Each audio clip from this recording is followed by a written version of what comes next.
L'heure des mots vous est offerte par AJF Consulting.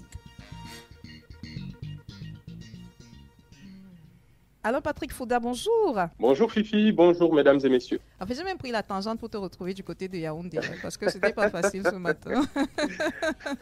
C'est bien le mot du jour. Alors Patrick Fouda. Oui, c'est bien le mot du jour. Prendre la tangente. C'est ça. Alors, l'expression prendre la tangente est tellement courante dans le discours social au Cameroun qu'on pourrait croire qu'il s'agit d'un camerounisme, mais pourtant non.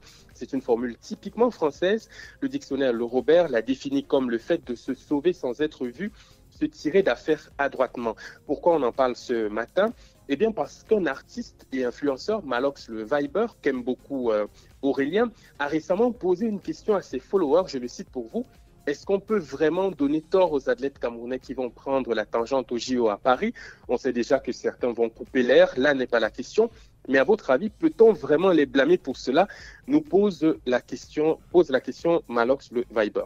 Avant de tenter de me prêter à un décryptage contextualisé de cette expression, je vous fais remarquer que la question de Malox comporte une expression cette fois-ci typiquement camerounaise. Il s'agit de couper l'air qu'on peut rapprocher de l'expression fendre l'air, toutes deux signifiant s'enfuir. En français de France, on dirait prendre la poudre d'escampette ou encore prendre ses jambes à son cou. Il faut mettre des mots sur le réel, vous le savez, et le réel en ce qui concerne les athlètes camerounais en particulier, c'est une tendance très forte à la fuite quasi systématique pendant les compétitions internationales.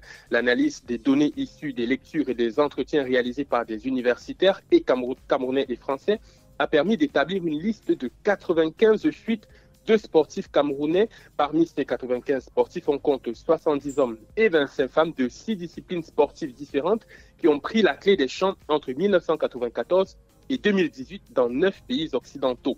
En l'absence de nouveaux chiffres, on peut aisément comprendre qu'il faudrait s'attendre à de nouvelles prises de tangente à l'issue des compétitions en cours à Paris. En même temps, il faut dire les choses telles qu'elles sont. Les compétitions internationales sont un prétexte pour nombre d'athlètes d'immigrer en Europe.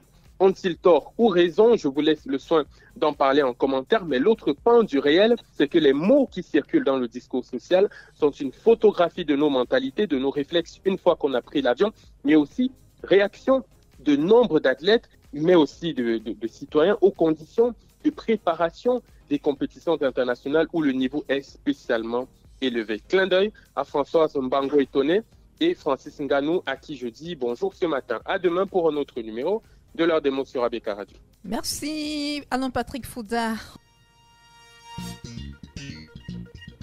L'heure des mots vous est offerte par AJF Consulting.